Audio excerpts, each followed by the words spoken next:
Hello everyone, welcome to my channel. आज हम इस वीडियो में कार्बोनियम आयंस के बारे में डिटेल में डिस्कस करेंगे। इसका basic concept, formation and stability समझेंगे। Basics of organic chemistry unit से रिलेटेड एक बहुत इंपॉर्टेंट टॉपिक है, एक इंपॉर्टेंट कॉन्सेप्ट है। बीएससी एंड एमएससी लेवल के थ्योरी एग्जाम्स के लिए भी बहुत इंपॉर्टेंट है। सो उस अकॉर्डिंग आपको ये complete handwritten notes provide करूंगा एंड बेसिक कॉन्सेप्ट समझाने का प्रयास करूंगा। सो कार्बोनियम आयंस क्या होता है? If an organic compound like alkyl halide, the electronegativity of halogen is more than methyl group, the heterolytic bond fusion of alkyl halide bond occurs, the share electron go with halogens atoms. ठीक है, तो बहुत basic concept है। कोई भी organic compound, जैसे यहाँ पे हमने ये एल्काइल हैलाइड एग्जांपल में लिया है, तो इस एल्काइल हैलाइड की अगर हम बात करें तो इसमें जो ये हेलोजन ग्रुप है, इसका इलेक्ट्रोनेगेटिविटी इस मिथाइल ग्रुप से ज्यादा है। ठीक है, जिसके कारण अगर इस कार्बन और हेलोजन के बीच हेट्रोलाइटिक बॉन्ड फ्यूजन होगा, पिछले वीडियो में हमने हेट्रोलाइटिक होमोलाइटिक बॉन्ड फ्यूजन के बारे में पढ़ा है। तो हेट्रोलाइटिक बॉन्ड फ्यूजन क्या होता है? हेट्रोलाइटिक बॉन्ड फ्यूजन में जो कोवलेंट बॉन्ड होता है, जो इलेक्ट्रॉन शेयर करके ये बॉन्ड बनाए हुए हैं, तो हेट्रोलाइटिक बॉन्ड फ्यूजन में ये दोनों इलेक्ट्रॉन किसी एक एटम की तरफ शिफ्ट हो जाते हैं, जिसका इलेक्ट्रोनेगेटिविटी ज्यादा होता है। तो इस एल्काइल हैलाइड के केस में इस हेलोजन का इलेक्ट्रोनेगेटिविटी ज्यादा है, उसके कारण हेट्रोलाइटिक बॉन्ड फ्यूजन में ये जो दो इलेक्ट्रॉन्स हैं जिससे बॉन्ड बना हुआ है, ये दोनों इलेक्ट्रॉन्स इस हेलोजन्स की तरफ शिफ्ट हो जाएंगे, जिसके कारण इसमें नेगेटिव चार्ज आ जाएगा और इसमें पॉजिटिव चार्ज आ जाएगा।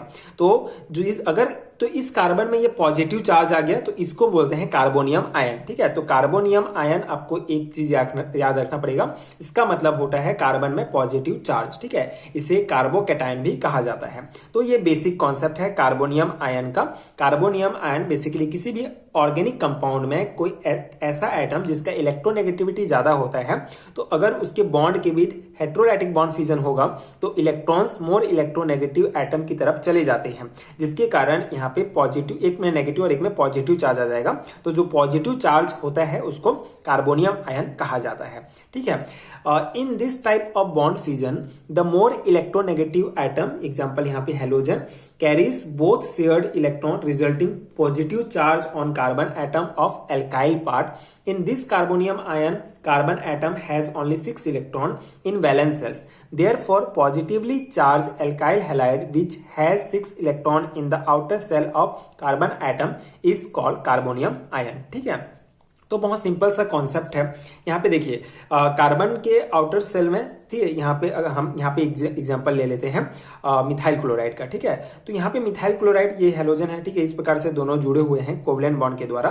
तो इनके बीच जो है हेट्रोलाइटिक बॉन्ड फ्यूजन होगा, जिससे ये जो दो इलेक्ट्रॉन है ये दोनों इस क्लोरीन की तरफ शिफ्ट हो जाएंगे, जिससे इसमें पॉजिटिव और इसमें नेगेटिव चार्ज आ जाएगा।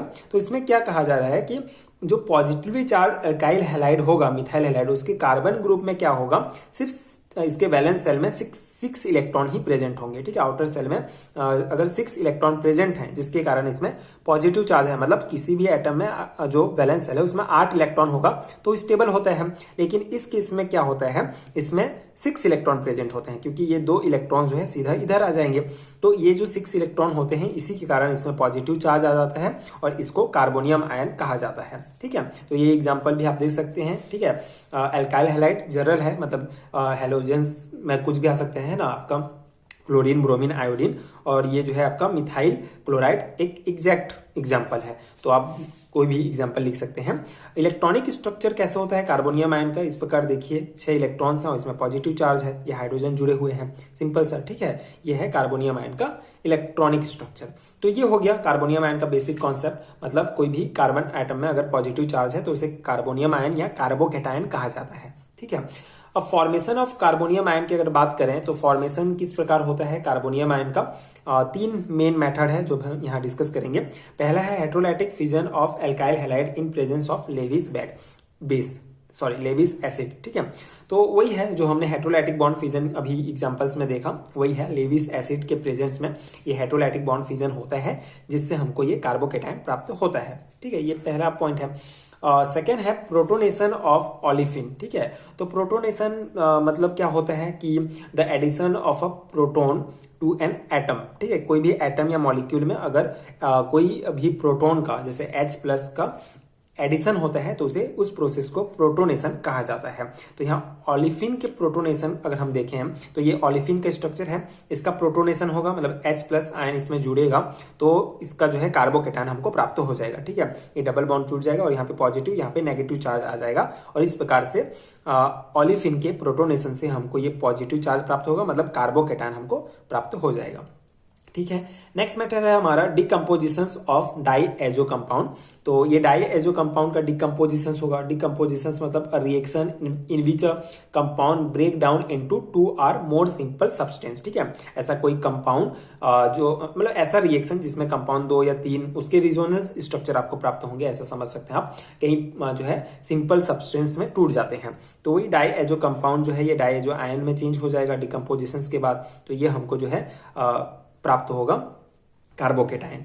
ठीक है, तो ये बेसिक है, ये आपको ये 3 मेथड याद रखना पड़ेगा। कभी कभी इंडिविजुअल पूछ लिया जाता है कार्बोकेटायन कार्बोनियम आयन का, कार्बोकेटायन का फॉर्मेशन किस प्रकार होता है, तो आपको ये ध्यान रखना होगा। अब हम इसकी स्टेबिलिटी देख लेते हैं कि कार्बोनियम आयन कार्बोकेटायन का स्टेबिलिटी किस प्रकार होता है। ठीक है, तो methyl group alkyl group is an electron releasing group. ठीक है, तो जो एल्काइल ग्रुप होगा जिसमें मिथाइल ग्रुप है वो इलेक्ट्रॉन रिलीजिंग ग्रुप होता है।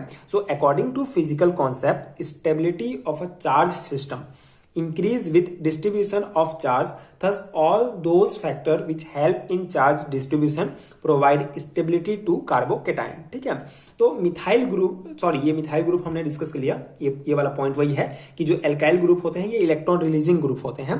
तो according to physical concept stability of a charge system, कोई भी चार्ज सिस्टम मतलब पॉजिटिव नेगेटिव आयंस कुछ भी हो सकता है, चार्ज हो सकता है, तो चार्ज सिस्टम का जो स्टेबिलिटी होता है वो चार्ज के डिस्ट्रीब्यूशंस के साथ इंक्रीज होता है। ठीक है, thus all those factor which help in charge distribution provide stability to carbocation. तो ऐसा कोई भी फैक्टर जो चार्ज डिस्ट्रीब्यूशंस को हेल्प करता है वो कार्बोकेटायन को स्टेबिलिटी प्रोवाइड करता है। अब यहाँ पे एग्जांपल्स में आप इसको समझ सकते हैं, ये बेसिक थ्योरी पॉइंट्स हैं जो आप जनरल समझे रहेंगे तो अपने से आप लिख सकते हैं थ्योरी एग्जाम्स में।